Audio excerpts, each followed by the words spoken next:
Hello, and welcome to Leadership Ripples with Leah Fink. Every action that you take as a leader has a ripple effect, going out not only to your team and the organization, but even out into people's personal lives. On this show, we use real life stories from leaders so we can explore their challenges, learn from what's happening, and ultimately make the kind of ripples that we want to have as leaders. Now, if you're watching us live, please feel free to comment and question, as of course we'd love to engage with you. And even if you're watching this and we are no longer live, if you want to leave those comments and questions, I would love to be able to get back to you. Also, if you've been enjoying the show, I would really appreciate it if you take a moment to go to your favorite podcast app, leave us a review and a rating. It really, really helps out, and I greatly appreciate it. The link for that is in the description below. Today, we are having a discussion about one of the most important, valuable, and sometimes rare resources that we all have to face in our day-to-day life, but especially as leaders, and that is time. How often have you felt like you just don't have enough time in the day to get things done? Maybe you felt like you wasted a bunch of time on a project, or maybe you wondered if you were even the right person to be doing that work. These all come down to both your organizational choices and structure, but also you as a leader and your choices of what you've spent time dedicated to. So let's jump right into the story. AMC wrote in, I am the COO of an organization with about 150 employees. We've been restructuring our C-suite and have some newer executives in those roles.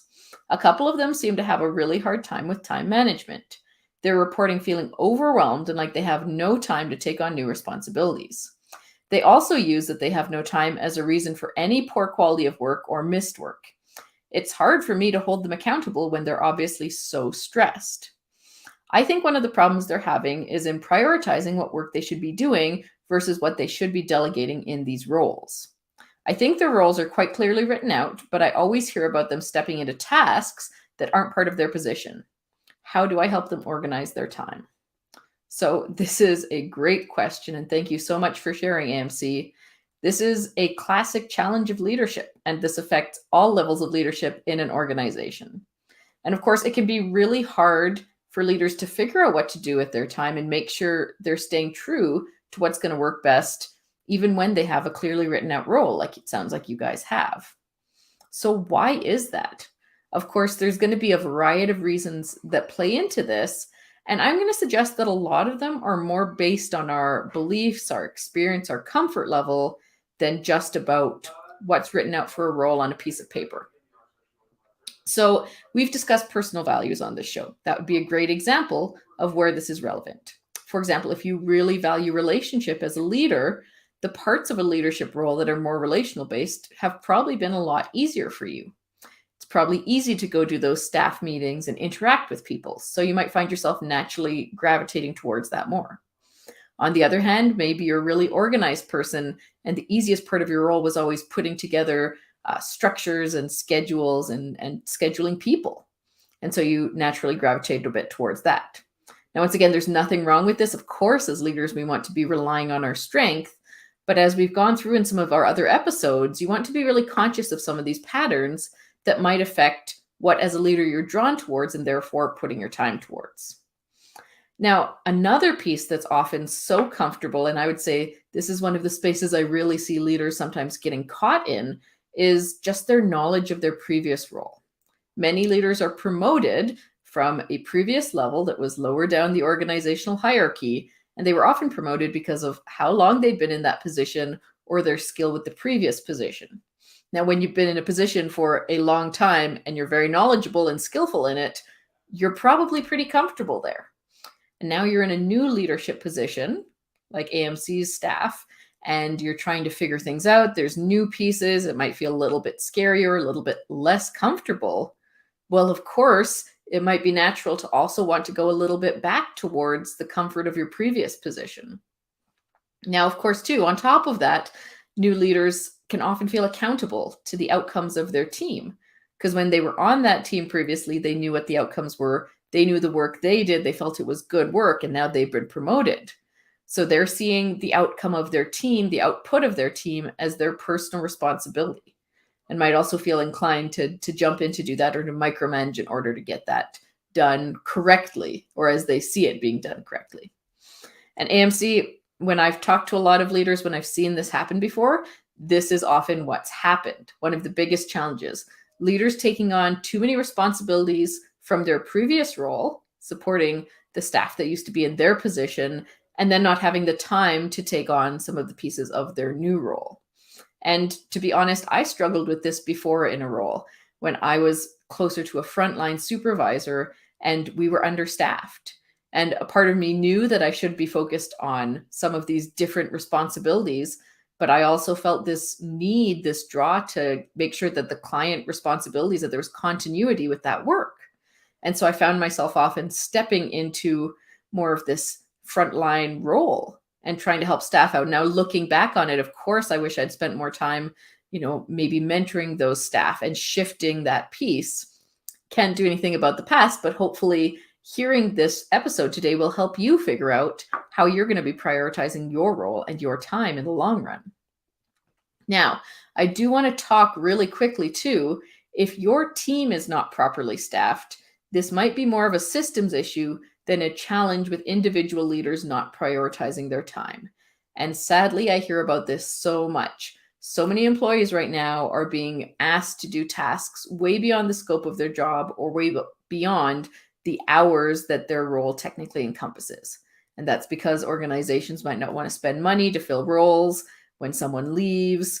Whatever the reason is, if you are seeing this consistently with all your leaders, you've had these discussions with them, and you determine that it's not just an individual lack of skill from a leader in their time management, that they are having to step in to support clients or to support that your products get out on time, you really need to look at your staffing. You need to look at the system that your staff and your leaders are in and question if they can be successful. Because if leaders have to step into those roles, you're not having leaders doing the roles they're supposed to do, your organization's not going to grow and thrive. You're going to have poor outcomes and you're going to have poor staff retention. So I really want you to look at that systems piece first. But of course, assuming this is more about an individual leader, let's take a look and discuss some different roles that might be present within these different positions. So you can think of the kind of entry level or the beginning people as experts. And an expert are probably your staff who are either working directly with clients or directly making products. So they obviously have an expertise in their field. They can provide information to others about what's happening. They're probably part of a team. They're reporting to supervisors, and they're probably not having a big impact on the big picture and the vision of the organization, even though that's part of their role is to carry that out. One step beyond that, you have mentors. And they're the ones who are starting to now look at how individuals and teams are contributing, how they're working together to create outcomes. At this point, they're probably providing some feedback. They're helping guide the team through any issues. They're doing some training with people. They're really responsible for connecting their team with the culture of the organization, connecting them with the vision and supporting them with how that all works together within their role. Moving on, we have our people who are doing systems operations. They're responsible for looking at all the structures, the processes, the systems that create this working environment and lead to our organizational outcomes. They are developing plans that guide procedure and decision-making. They're resolving issues. They're figuring out ways of working for the bigger organization. And they're probably looking at the efficiency of different systems and how to improve them. They're really the ones that are taking the visions and the strategic plan of the organization and translating it into the day-to-day operations. And finally, you have your visionaries. Now, those are the leaders that are creating a vision. They're looking at all of the big picture pieces of the organization, and they're building the objectives. They're building the strategic direction. They'll be looking also at what's happening outside of the organization and the impact that that's having on the business. And of course, they're creating this culture on this visionary level that will hopefully guide their organization's decision-making, their direction, and their actions. So thinking just even about those 4 roles, you can ask yourself and think about your staff, where are they spending time or where are you spending time as a leader? And of course, you might want to spend various amounts of time in different parts of these roles. You might be more comfortable, but your position should really dictate kind of what percentage of your time you might be spending doing each of those things. So, for example, a frontline supervisor is probably spending most of their time in that expert and mentor role. They know the role very well, they know the technical pieces, they're able to mentor and train the people around them. They're starting to look into some of those feedback and training systems. So really they're mostly in those roles, and they might touch a little, of course, on the systems operation and the visionary side, because they are looking at some of those big picture pieces and how they're applying them to their team, but that's a smaller percentage. They're really working in those spaces. And as you go up through different hierarchical levels of the organization, you're moving away. You're probably becoming less in that space of expert, less in that space of mentoring as you go higher and higher, and more into those spaces of system operations and that visionary space. So by the time you get up to, say, a CEO, they're probably spending most of their time in that visionary role. And then next, probably as systems operators. And they'll still probably have a little bit of time as mentors and a little bit of time as experts, but they really don't want to get bogged down in that, because that's going to decrease their efficiency. This is why we have different roles within an organization, so different people can take on these tasks and also decide what to delegate. So when we think about it, and you think back to your earlier example, AMC, of your staff feeling overwhelmed, I would suggest and suspect that your staff are probably spending more time in that expert and maybe that mentor role than their position dictates, which means that they can't spend some of their time dedicated to those big picture pieces or the systems operations that your C-suite team's probably discussing. And that's what you want them to be focused on, because you have other staff who are in those expert roles and in those mentor roles. And so, of course, if they're trapped in those mentor roles, they're trapped in that expert role, they're going to feel overwhelmed. There's literally not time built into their role to do that. So what can you do as a leader to be supporting them? I would say a great place to start is having a conversation with each of your staff members. And a great question to begin with asking them is, what do you see as the priority of your role?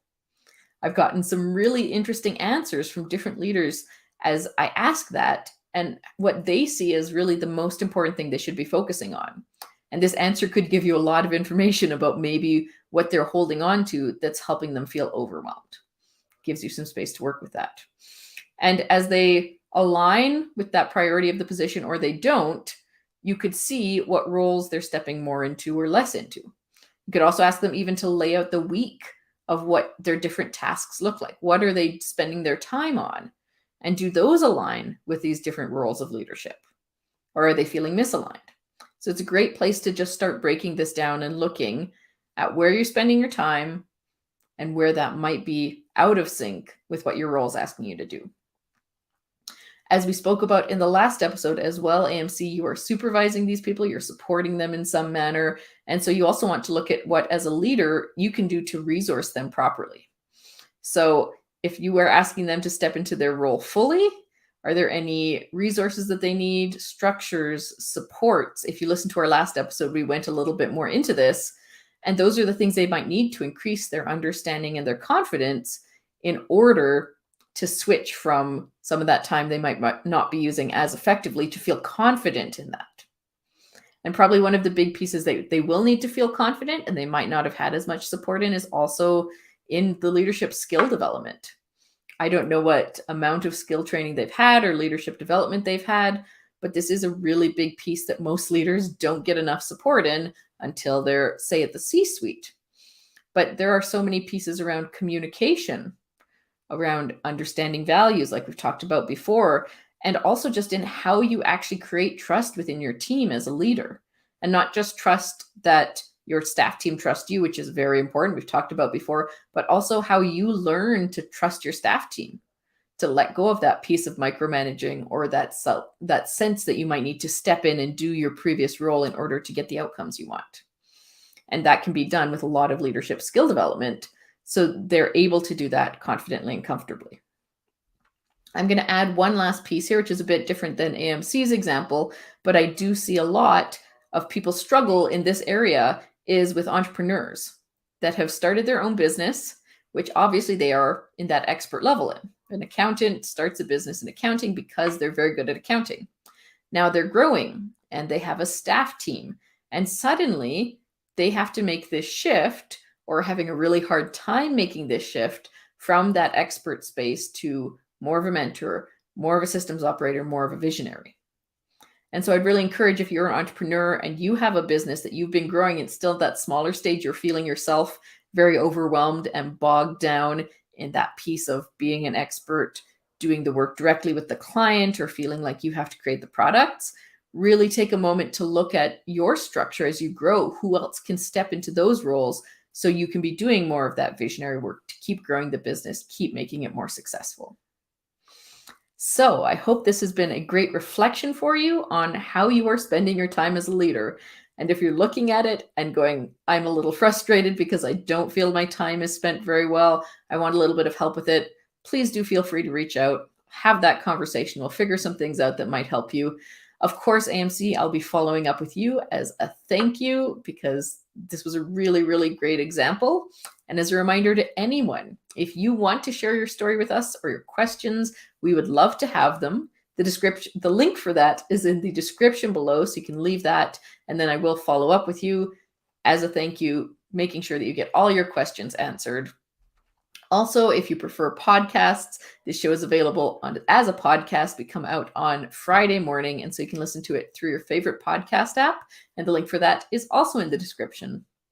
I want to thank you so much for listening and learning with me, and hopefully you're thanking yourself, and your other leaders and teammates will be thanking you for sorting out how to get this time thing figured out so everyone's working a bit more efficiently instead of overlapping roles that we don't need, stepping on each other's toes. So thank you for listening. Have a great week.